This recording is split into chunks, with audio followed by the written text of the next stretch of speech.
Salut, Guillaume de chez Véhicules électriques Simon André.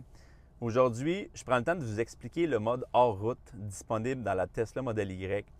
Il y a beaucoup de gens qui me demandent c'est quoi ça le mode hors route parce que c'est pas clair comment c'est expliqué, puis moi-même je connaissais pas trop ce mode-là.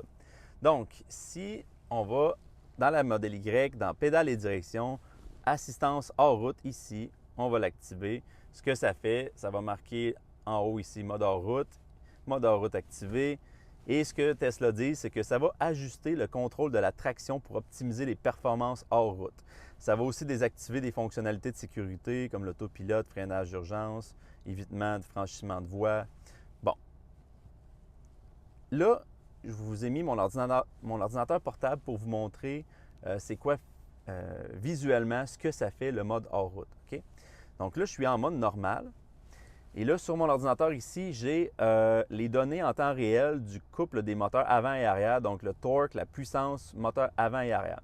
En bleu, c'est le moteur avant et en rouge, c'est le moteur arrière. Si je m'en vais en mode drive et que je roule dans la cour qui est glacée et enneigée, aujourd'hui, c'est une super belle journée pour tester ces conditions-là. C'est très glacé. On peut voir que c'est à peu près, c'est presque juste le moteur arrière qui travaille, OK? En rouge, là, vraiment, on voit le moteur arrière, c'est juste lui qui propulse la voiture. Puis en bleu, on voit le torque qui descend, donc le couple là, vraiment est négatif parce que c'est la regen. Quand je vais ralentir, on voit que le moteur avant, c'est lui qui est priorisé pour la regen. Puis pour avancer, pour propulser l'auto, c'est vraiment le moteur arrière, c'est lui qui propulse l'auto. Et pourquoi? Parce que le moteur arrière est plus efficace. Donc, on a une meilleure autonomie si le moteur arrière est priorisé. Mais là, ce que ça fait, c'est qu'on a vraiment l'impression d'avoir un véhicule propulsion. Là. Donc, c'est vraiment le derrière de la voiture a toujours tendance à vouloir déraper, puis c'est pas très agréable en hiver. Malgré qu'on a deux moteurs, là, vraiment, on peut voir que c'est seulement le moteur arrière qui travaille en conditions normales. Si je demande beaucoup de couple, eh bien là, on va voir que les deux moteurs vont travailler, mais beaucoup plus le moteur arrière que le moteur avant. Et là, si j'active le mode hors route, eh bien là, ça va faire toute la différence. Donc ici, on est en temps réel, et là, dans les mêmes conditions, même endroit, j'applique à peu près le même couple, eh bien on peut voir que les deux moteurs sont presque identiques. C'est vraiment, ils vont se suivre, ils vont appliquer le même couple ou presque. On a vraiment l'impression d'avoir un vrai 4x4. On a autant de puissance en avant qu'en arrière. On a l'impression que les roues sont linkées, beaucoup plus agréable à conduire. Vraiment, ça fait toute qu'une différence.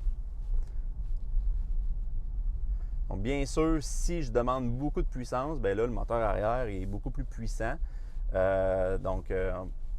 Quasiment le double de puissance. C'est sûr que là, il va appliquer plus de puissance à l'arrière, puis moins à l'avant, ce qui est normal. Mais en conditions normales, si on n'appuie pas au fond de l'accélérateur, bien, c'est vraiment plus agréable à conduire. Donc, ça fait vraiment toute la différence. Donc, voici, c'est l'explication en détail du mode hors route. Et là, comme je disais tantôt, c'est seulement disponible dans le modèle Y, mais Nginx s'en vient avec une mise à jour sur tous les modules. Pour les modèles 3 Dual Motor, Nginx va aussi offrir le mode hors route, la même chose que dans le modèle Y. Et si vous avez un modèle Y, bien, ce qui est intéressant, c'est si vous activez le mode hors route dans l'application Nginx, eh bien, ça va forcer le mode hors route. Bien sûr, quand vous allez mettre le cruise control ou l'autopilote pour des questions de sécurité, ça va le désactiver. Mais aussitôt que vous allez débarquer du cruise ou de l'autopilote, ça va le réactiver automatiquement. Vous n'avez pas besoin de toujours aller dans l'écran pour le réactiver, ce qui est vraiment plaisant.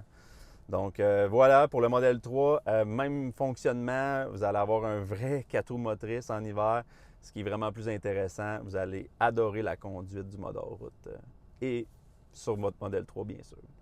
Merci beaucoup.